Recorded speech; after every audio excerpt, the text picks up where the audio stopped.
मेरा नाम कायला है और ये घटना मेरे साथ तब घटी जब मैं तकरीबन 16 साल की थी। मेरे साथ दो बुलीस रहते थे जिनका नाम अल्जर और एजे है। वो मुझे बहुत परेशान करते थे और मैं अपने मम्मी को बता भी नहीं पा रही थी क्योंकि मुझे डर था कि मेरी मम्मी मुझे बहुत पीटेगी। मुझे स्कूल जाना बिल्कुल पसंद नहीं था क्योंकि वो मुझे बहुत टॉर्चर करते थे। एक दिन उन लोगों ने मेरा पैसा मुझसे छीन लिया। फिर मैं बहुत तेजी से चिल्लाई और बोली, रुक जाओ वरना मैं ये सारी बातें टीचर से बता दूंगी। तभी एजे ने मुझे एक किक मारा और मैं तुरंत बेहोश होकर गिर पड़ी। जब मुझे होश आया तो मैंने देखा वहां पर कोई नहीं था और मैं तुरंत भागकर अपने घर गई और बिना कुछ सोचे समझे सारी बातें मम्मी से बता दी।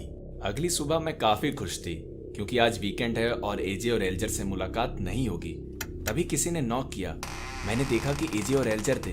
उनसे काफी तेज बदबू आ रही थी। एजे ने मुझे ट्रीट के लिए बाहर बुलाया और मुझे काफी भूख लगी थी। ट्रीट के बहाने वो मुझे रेस्टोरेंट ले जा रहे थे, लेकिन मुझे बाद में पता चला मैं तो ब्रिज पर जा रही थी। वो दोनों ठीक मेरे सामने ही खड़े थे और मुझे अजीब तरीके से घूर रहे थे। सच बताऊं तो मैं बिल्कुल उन लोगों के बदबू से डर गई थी क्योंकि उनके स्मेल बिल्कुल डेड बॉडीज की तरह लग रही थी। मैं तुरंत ब्रिज के किनारे गई और देखा कि एजे और एल्जर की डेड बॉडीज नीचे पड़ी हुई थी और उनके गिर जाने से उनकी गर्दन भी टूट गई थी। तभी मुझे सब कुछ अचानक से याद आ गया। एक दिन पहले एजे ने मुझे किक क्यों मारी थी। उसका रीजन ये था कि मैंने उन दोनों को पुश कर दिया और उसका पैर मेरे पैर से टकरा गया था और इसलिए मैं गिर गई। तभी मैं बेहोश हो गई थी। वो सब घटनाएं कल की ही थी। मैंने एजे और एल्जर की ओर देखा और वो दोनों मेरे बहुत ही करीब आ रहे थे। उन दोनों ने अपनी गर्दन को तोड़ लिया और तुरंत मेरी ओर दौड़े।